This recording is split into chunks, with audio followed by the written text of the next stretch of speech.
Welcome to the Tech Talks Daily Podcast, where you can learn and be inspired by real-world examples of how technology is transforming businesses and reshaping industries in a language everyone can understand. Here is your host, Neil C. Hughes. Welcome back to the Tech Talks Daily Podcast. Now, if there is one phrase I repeatedly hear on the news at the moment that does make me cringe a little bit, it's the new normal. Almost feels like we're being conditioned to accept that our old life has gone and, hey, this is your lot now.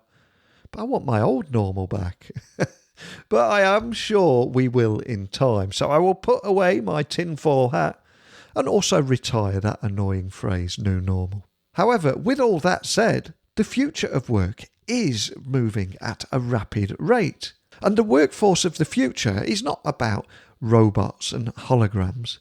In fact, the future of work is already influencing business decisions right now in ways that were once visions in the minds of workers.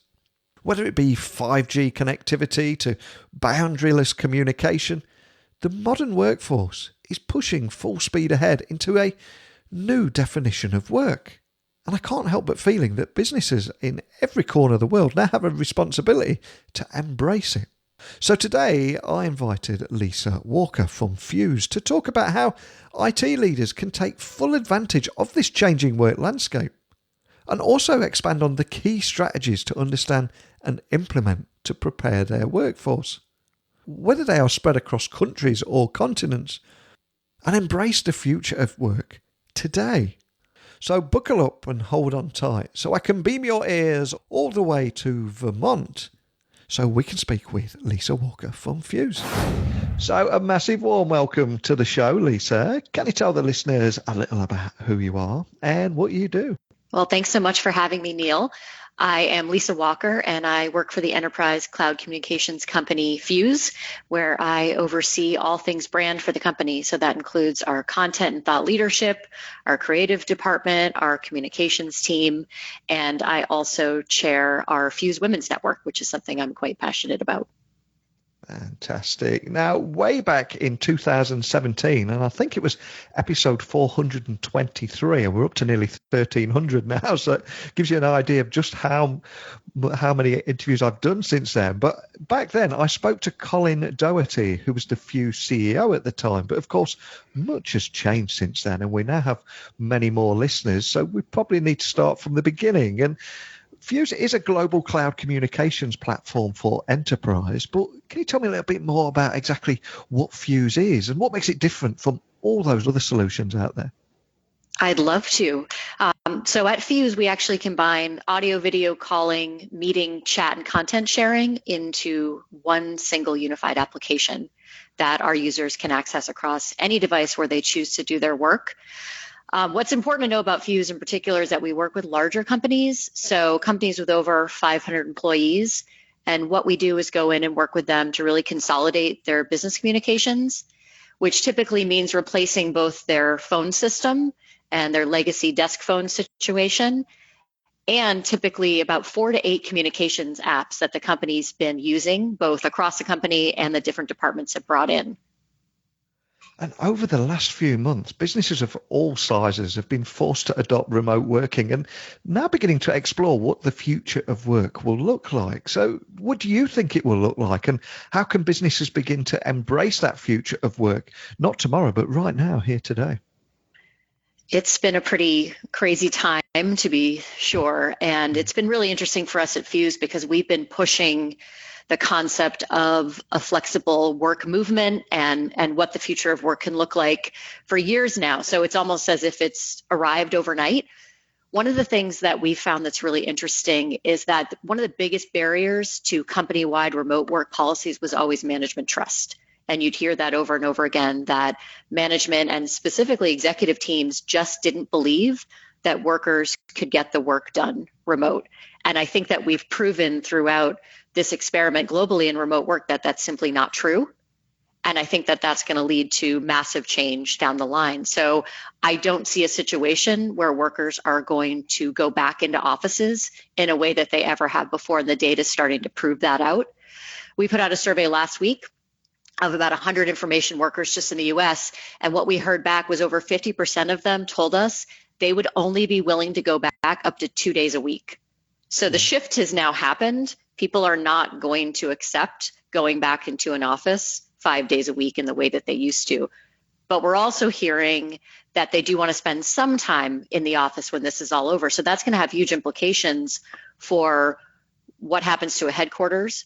What do you do with your offices if really they become collab spaces where people want to come in just 1 to 2 days a week to meet with their teams? And then, of course, how do you support a broad, flexible work policy that enables individuals and their managers and their teams to really figure out what that employee experience is on a personal level? So huge change happening, but change that we've been anticipating and expecting for years. It's just finally happened in an accelerated fashion. It really is fascinating just how quickly it has accelerated.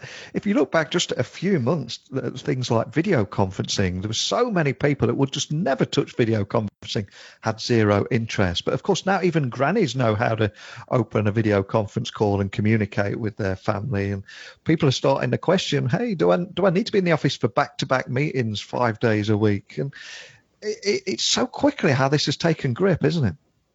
It is, and it's really been, this one massive global compelling event that forced something that was very slowly changing.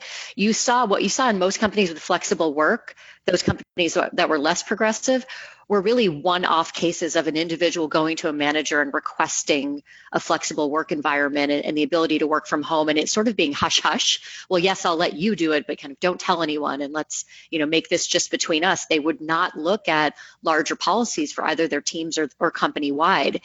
And that was sort of the way it was, and you were slowly starting to see change happening.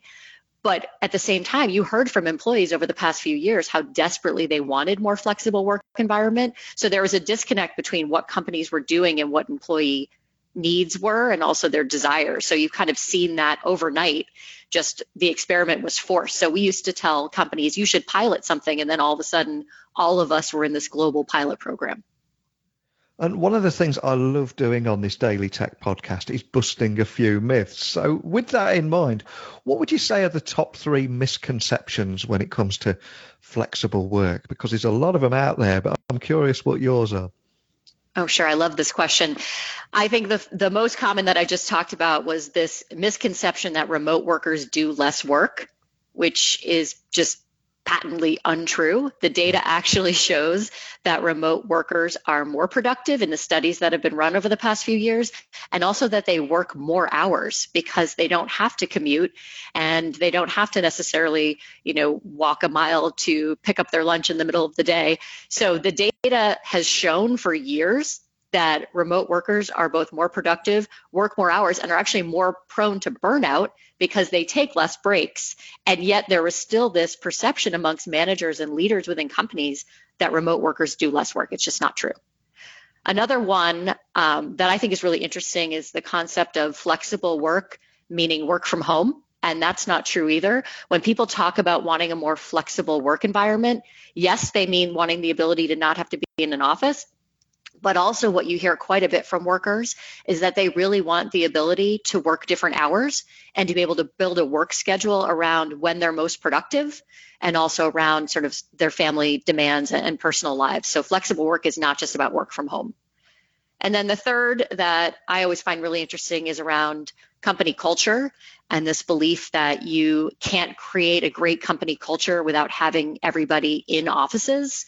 And whether that's, the perk of a snack wall or a happy hour on a Thursday, companies have built culture around in-person experiences. And you actually can build a great company culture in a remote company. And we've seen that there are about 100% remote companies in the US. And those companies have been able to build culture, and they've built what they call a remote first culture, where you build the culture around the remote employee. And there's examples of that. I mean, we recently at Fuze, when we went 100% remote during the COVID crisis, we started doing a couple of weekly Ask Me Anythings with Fuze executives, just full transparency. Anyone can join, ask any question you want. We should have been doing that all along. It's been a huge benefit to employees to be able to have access to our executives a couple of times a week. And that's an example of us thinking remote worker first. And we hadn't been doing that before because we had so many people in offices. And there are so many reasons I was excited to get you on the podcast today. And one thing that I was really looking forward to talking with you about is, according to analysis from, I think it was from the University College London, on average, women spend 16 hours a week on household tasks, while men spend just 6 hours. So apologies in advance for my part in that. But while this discrepancy is alarming on its own, the imbalance of work chores seems to only widen when it comes into the workplace. So can you tell me more about this and offer any insights on how we can actually eliminate gender bias in a non-promotable work tasks? This is a topic I am so passionate about, and one that we've been looking at within the Fuze Women's Network and other women's networks that I talk to outside of Fuze and with other female leaders. So you just mentioned in the home, which is even more exaggerated right now. You have women at home with their entire families throughout the entire day. So not only are you seeing women doing roughly 70% of the household chores, but now you have more people in the household for an extended period of time. So that's now becoming an even bigger problem just within the household. Now add on top of that the fact that women are 50% more likely to volunteer for chores at work. And chores at work are something that we call, and that experts call, non-promotable tasks. So they're things that are, in essence, important to the company from maybe a culture standpoint or an organizational standpoint, but they are not the tasks that are going to get a woman promoted. And that's a huge problem, because not only are women 50% more likely to volunteer for those chores, so that could be a low-level planning committee, it could be team social activities, it could be taking the notes, but they're also more likely to be voluntold, so to say, by their bosses and volunteered by their peers as well. So this is a problem because it's taking time away from women participating in strategic projects that will advance their careers. So big problem in the workplace. It's something that I've really been trying to shine a light on amongst the women within Fuze, within my own team, and then, of course, advocating for myself as a female leader. And I think one thing I've found is that there are things that you can do to make a real difference here if you're a leader and if you're an employee who finds themselves in that situation. So what we do at Fuze is, when those non-promotable tasks sort of come on to the list of our leader or me or whomever it is, the first question is, we run it through the filter of, is this something that is critical to the business or the company culture? And sometimes the answer is yes for these kinds of things. And if the answer is yes, then what we actually do is very consciously assign out those tasks to different people in the team, and making sure that we are signing them out to different people of different genders, and keeping a running list of those who are taking on those quote unquote work chores, and also a running list of who are assigning to strategic projects that are going to get them more exposure at the executive level and are really truly going to help advance their careers. So it's something, because of unconscious bias, it's something that you actually have to be very intentional about if you want to make change. Did you find that a lot of people were completely unaware of this? And was there almost an epiphany when you raised it to everyone's attention? Yes, which has been really interesting. And I think it's actually important to note that, because it wasn't purposeful. And when I have asked, whether it's a male superior of mine or whether I've talked to other women about their own experiences, when they have had the courage to bring it up and put it on the table, people have responded incredibly favorably to the feedback and really, really wanting to make change and be more conscious themselves of that unconscious bias. And another topic I wanted to explore with you is how employee burnout isn't just limited to the office. And anyone that's surviving lockdown with several children under the age of 5 will know all about that. But are there any tips that you can share as employees' homes and workspaces all become one and people begin to struggle to know when they can and can't switch off? Sure. And I think for me, I'd love to share one that's sort of near and dear to my heart with respect to video. You mentioned earlier that, every granny is now running video meetings. And I think one of the things we're starting to see crop up quite a bit is this concept of video fatigue, which is a huge issue when you start to think about burnout. And I think where we're seeing that play out is, we went from many people being in offices to everyone being remote and everyone defaulting to video for every single meeting. So we saw a 600% increase in use of video on Fuze within March and April. So just massive spike in video meetings. And I think that was, a swing of the pendulum one way, but video actually isn't required for every single meeting. And so it's not necessary for every meeting. It's also emotionally draining. And so there are studies that show that, video meetings throughout the day are more emotionally draining than in-person meetings or just, necessarily having a phone call. So I think it's important as you think about burnout to think about when to do video meetings and when the video actually needs to be on. So, video is really great for one-to-one check-ins. And having those check-ins with your individual team members. It's great for small team meetings when you're collaborating together on something and shooting around ideas. And I talked about those Ask Me Anythings. It's great for large Ask Me Anythings where you want to be able to see everybody and get to know people.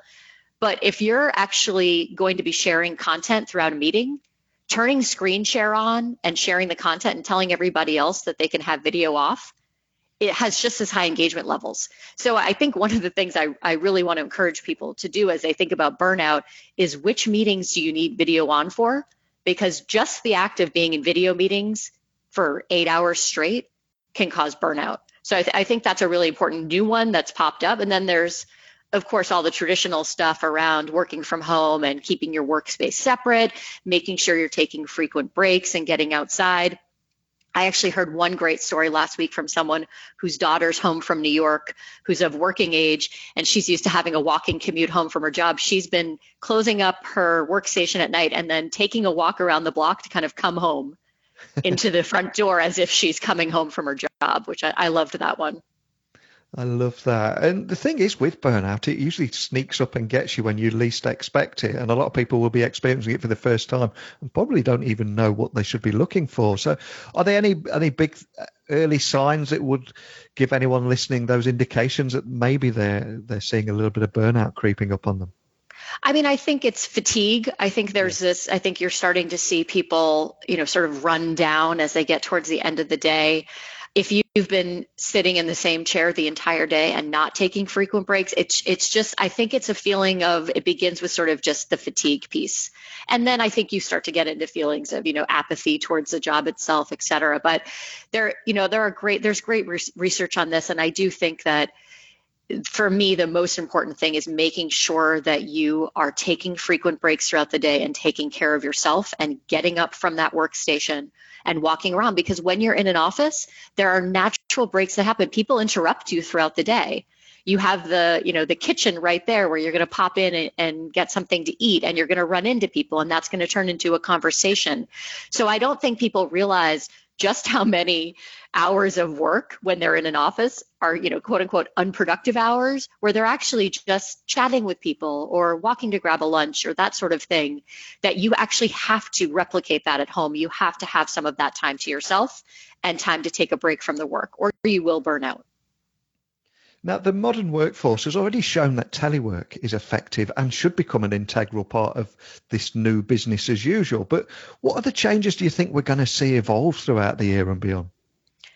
I hope one of the big changes we see is just kind of humanity coming into business. I think it's been so interesting to see people's children and pets popping into the frame. And, I talked about those Ask Me Anythings we're doing, just getting to know each other more as people first.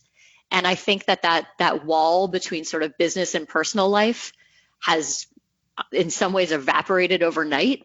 And I hope we don't build that back up entirely. I think it's been really nice to be more human with each other in business. And I'm curious, as someone that is passionate about this space, what excites you about the future and the role that Fuze is going to play in this future too? I think cloud communications is central to flexible work. So it's put us in just frankly a really exciting position right now. So we've been, as we mentioned, working with larger companies with over 500 employees. And frankly, they've been slower to move to cloud communications. And in many IT leaders we've talked to, they've said, I know it's on my list. It's something I want to do. I want to consolidate our communications. I want to move everything into one cloud application. But I know it's going to be hard and it's going to take some time, and there's going to be a lot of change management if I'm taking individual point solutions away from people. All of those things that were barriers to large companies moving to a solution like Fuze, again, that sort of disappeared overnight. And what we're hearing from larger and larger companies right now is we have to make a move on this. we've sort of cobbled together a solution for right now to get us through this period. But longer term, we now know that we should be moving our company to one solution in the cloud to be able to be productive remotely for long-term and for long-term business continuity. So that's been a huge change. And so we see a really exciting moment for us to work with these larger companies as they think about what the future looks like. And I appreciate you're probably limited on what you can share with us today, but is there anything you can share about what's next for Fuze? I think what we've been really focused on as we think about the future is what is it that larger companies need to be successful? And I think that what we're finding is it's not just about the technology, it's really about working with them on the actual change management of moving everybody to one solution and what it means to, frankly, take certain solutions away. So we have been really working on all of the lessons we've learned from all the years we've been doing this with larger companies and making sure that we can provide the very best plan for adoption and the very best plan for their individual employee engagement as they think about rolling these things out broadly. Well, I've loved chatting with you today, but before I do let you go, could I just ask that you remind everyone of where they can find Fuze online and equally contact your team if they are left with any questions after listening to our conversation today?